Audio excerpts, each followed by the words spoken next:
Welcome back to Justice. My next guest is a member of the Israeli Knesset. She's a terrorism expert, a lieutenant colonel, and a world-renowned authority on the motivations of suicide terrorists. Dr. Anat Berko joins me now from Tel Aviv, and I want to thank you, Doctor, for getting up at what time is it over there? 4:30 a.m.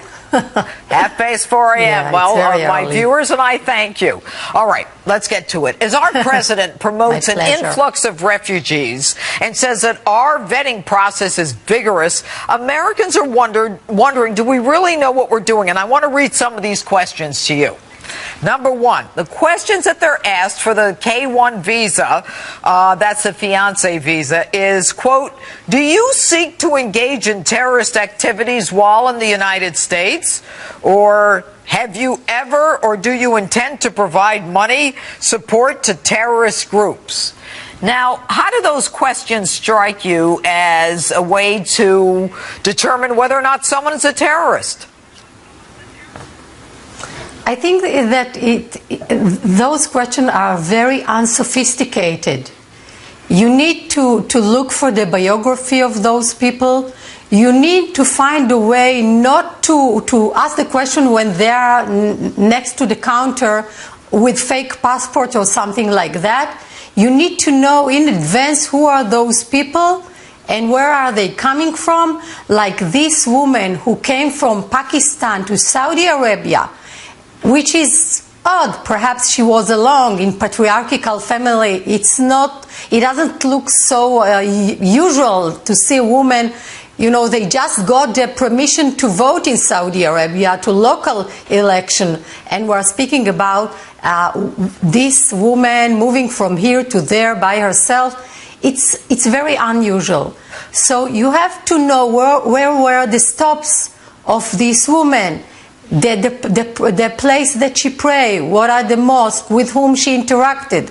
And also in this case, also her fiancé came to Saudi Arabia, as I know, and they came together. So it's something that you need to inquire in and to see in advance before people get inside the country. Okay, so you're saying it's unusual for a woman to be traveling from Pakistan to Saudi Arabia and back, and that you would look into the schools. And it's the irony here is that she was at a madrasa, she was at a mosque that are known violent or jihadi type institutions, and that kind of thing was not investigated. But how would you go about questioning or identifying a terrorist? If it's you, what do you do?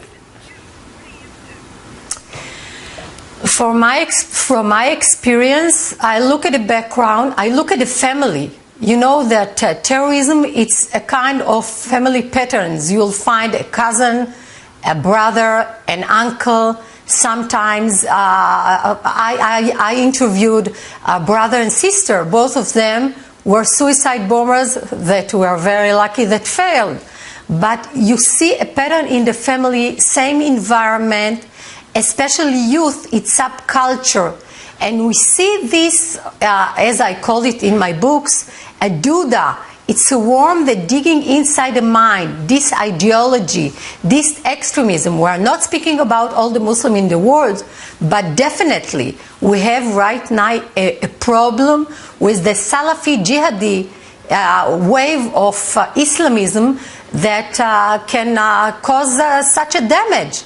And very interesting that sometimes they are not so religious, those people, but they have this influential of hatred from very deep inside, and they legitimize the West, and at the same time they would like to live like in the West afterlife. This is very, very interesting pattern. Let me ask you, time is short. Do we underestimate our enemy? I mean, we see them as medieval barbarians from the 7th century, but they're using passports and they're getting things over on us. Are we underestimating them? I think so, because they're looking at the 7th century, Judge Pirro, but at the same time with the technology and abilities of the 21st century. and they are very sophisticated.